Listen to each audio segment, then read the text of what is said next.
Ой, соткам түсіп кетті. Айсыңдар достар, түнімен жаңбыр жауды. Отын да жаға алмадық, короче. Қайда отын жағам дегенің? Қайда картошка пісіреміз дегенің? Қалды бәрі. Әлі жаңбыр жауып тұр. Ертеңге дейін жауады екен. Еще қараңыздар, дала тұман тым көрінбейді. Андай. Енді ала қаласа бір ыстық бір нәрседен ішіп алып жол жүреміз. Ыстық пирожкиден жіберіп. Пирожки болса ғой да? Ыстық бір пирожкилар, апайлар неде асханада сатады 10 теңгеден мектептік. Дәл қазір міне біз Макдональдсқа келдік. Макдональдста очередьте тұрмыз, драйв-труда.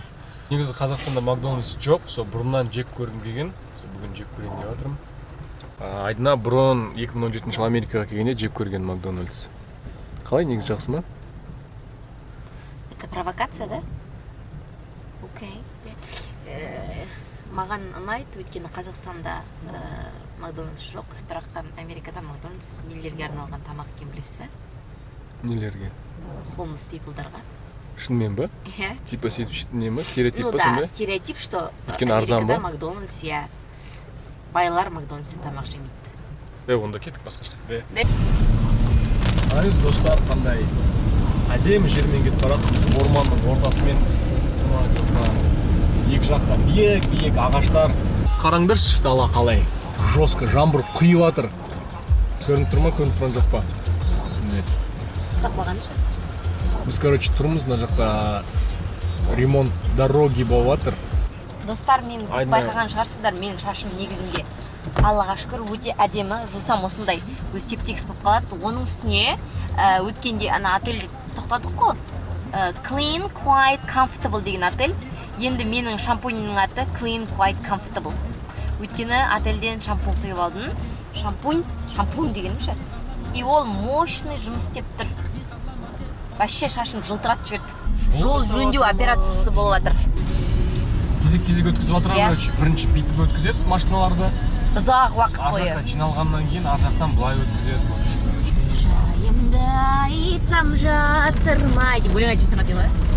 Менің осындай жаным ау менің гүлдіреп бір тамшы көз жасындай бір тамшы көздің бір тамшы көздің жасындай пробка жасындай ту айтпай қойға бір тамшы көздің деп өлең айтайын десе қанша машина дейсің. Жолда кетіп бартқанда міне мынандай бір остановка бар екен. Мынау Пиноккио, мынау Аю, гном дейші. Аюдың берлогасы ма мынау? Міне. Мына жақта міне Аташка тұр. Мына жақта туалет бар екен міне. Мен дейді, маған кіруге арналған. Да? Міне мынау тұрған сувенирчиктар. Мынаның бәрі ағаштан істелінген. Негізі ағаштан жасап қойған, ағаш емес қой. Мынау да ағаштан жасалған. Мынау да ағаштан жасалған. Мынау да ағаштан жасалған. Мынау ағаштан жасалған. Мынау ағаш тоже ағаштан жасалған. Мынау да ағаштан жасалған, мынау да. Короче, мына жақта бәрі ағаштан жасалған деп тұр ғой. Мынау фонтан да ағаштан жасалған. Мынау суы тоже ағаштан жасалған. Мынандай ше? Желден.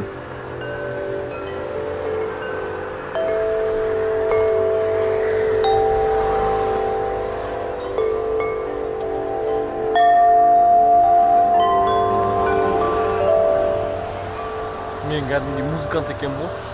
Міне осындай жерде тұрады. Магазинчигі бар. Іште жүр ғой іште. Жоқ енді вообще сыртта деймін да, қаншама зат. Мынаны алып ұрлап кете берсең болады негізінде. Ар жақта жазылған ұрласаң болады деп. Достар, қараңыздар қандай вид.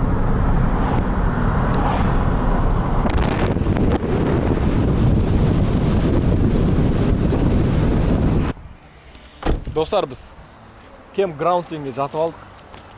Міне тағы біреуіне келіп тоқтадық. В общем, мынау біздің жер, біздің точкамыз. Мынау міне стол, біз, короче, машинаны жинап жатырмыз. Іші беспредел болып жатыр. Иә. Мынау, короче, міне от жағатын жер. Даже мынандай пеші бар, міне. Бір нәрсе салып қоюға арналған мынандай не бар. Біз бірінші тоқтаған кемпграунд, ол жақта бір күн түнеу, бір түн түнеу $20 еді. Ал мына Калифорнияда $35. Еще условиясы ондай емес. Условиясы. Ана жерде помните? Душ типа дополнительно мына жақта платный екен. Бізде не болды бұл жақта? Орегонда океанның қасында болды. Океанның қасында болды. Сосын мына жерде кіргенде не асфальт болды кәдімгідей машинаға арналған. Мен қолдарым қап-қара. Біз мына жақта пеш жағып жатырмыз. Импровизируй, приспосабливайся болып жатыр ғой бізде. Бағаларын айтайық. Сковородка алып алдық. Ненің? Неше қанша болған? Давай айт. Короче, кемпграунд алдық, такие жаңбыр жоқ жерден. Кемпграундтың жалпы бағасы $35 болды. Одан соң, мына жерді көрсетейік. Ағаштар кеше алған болатынбыз. Осы ағаш, көрдіңіздер ғой, $5 болды. Мынау жағатын бір нәрсе $1 болды. Көмірді бір магазиннің ішінен ала салдық. Қанша болды? $3 болды. Одан кейін мына кемпграундта мынандай тамақ салып қойған жер бар екен. Одан кейін тағы қандай информация бар? Одан кейін отыратын бар. Біз судың қасына жақын тұрмыз. Құдық тұр деп айтайын мына жерде. Одан кейін мынандай отыратын жері бар, тамақтарымыз бар. Айтпақшы, ең главное, дай я покажу. Ең маңыздысын қазір мен сіздерге көрсетемін. Міне.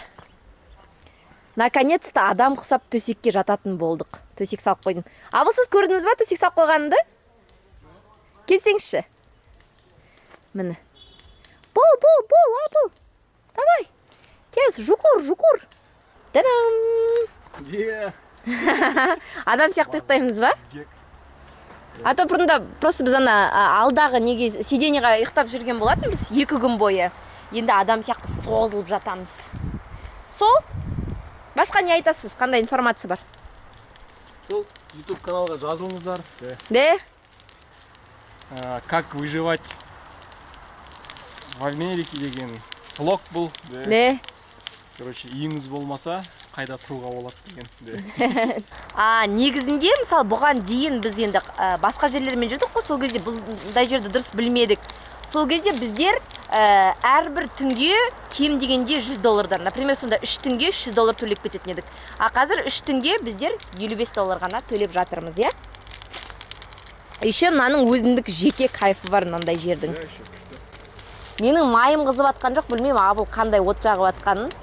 Міне. Ол асықпай қызады кәдімгі. Достар, біз жаңа ғана плотный ужин ішіп алдық. Ұмыт кетіппіз ғой түсіруге. Міне нақта жұмыртқа бар. Завтракқа арналған. Міне.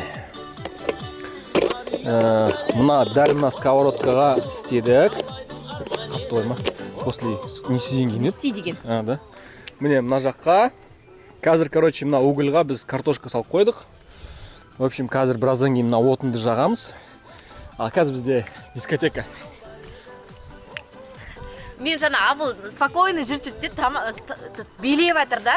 Сөйтіп айтам да. Андай қарныңыз ашып билемеген екенсіз ғой, тойынып алып билеп жатыр. Қамаққа той болып.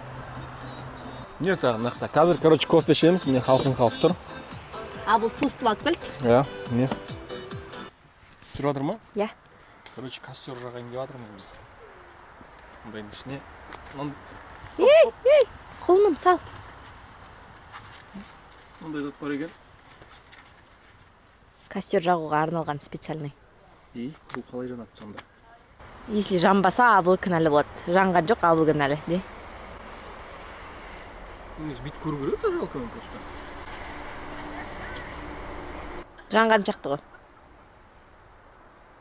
Жанды ма? Все, да, жанып жатыр. Мынандай специальный зат бар. Fire starter деп айтылады. Достар, сіздерге көріне ма, көрінбей ма білмеймін. Міне Абыл отын жақты. Айтпақшы, бағана неге пешке картошка салып еді ғой Абыл. соны мен негізі бірнеше рет айтқан жоқпын, айтпадым емес, айттым ғой. Идеальный картошки по-деревенски болып шықты. Короче, жақын тұрайыншы, сол картошкасын мен айттым, қарай алып тастақ тұра берсін дейді. Сөйтіп жаңа қарасам, кәдімгі картошка емес, көмір болып кеткен ғой. Ішінде еще, бірақ іші кішкене піскен. Сен көмірді қарағансың ғой? Де, өші мойындай алмайды абыл ғой. Ал енді мынаған өзім пісірмесем, бақылап тұрып картошканы. Міне, короче, картошкаларды шығарып жатырмыз. Күлге піскен. Үстінде уже 4 штук жана біреуін шығарып жеп алдық. Басында мен, короче, лақтырғам ол картошкаларды, сосын ұмыт кеттім олар туралы вообще. Ұмыт кеттім деме. Тұрсын деп айттым де, 5 рет. Ұмыт кеттім, короче. Айдан алайық деген кезінде. Короче, ұмыт кеттім де. Сөйтіп, күйіп кеткен олар, налардың. Сол картошкаларыңды тауып берейін бе потом? Примерно кәдімгідей андай. Ортасына дейін күйіп кеткен ғой. Наның өзін ито мен алып атқанда алма дедіңіз ғой жаңа. Сол, енді мынау, короче, айдына 2 рет лақтырған. Сол картошкалар. Керемет пісті. Мен ойымша піспеген сияқты.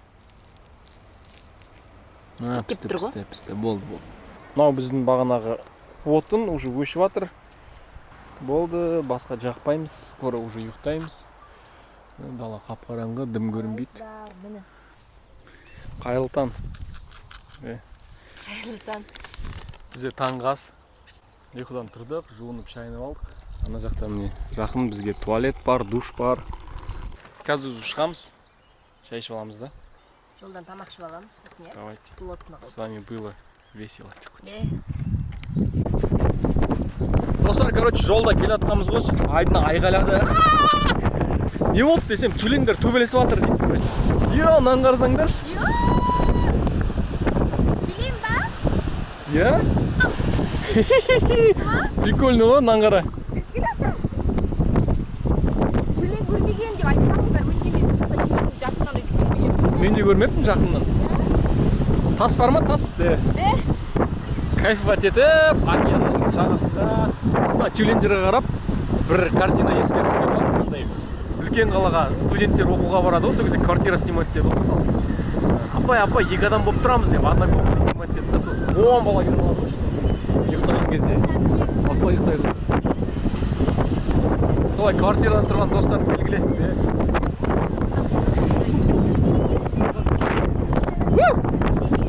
Все, біз кеттік, желден дым естілмейтін шығар, енді бірақ көреміз.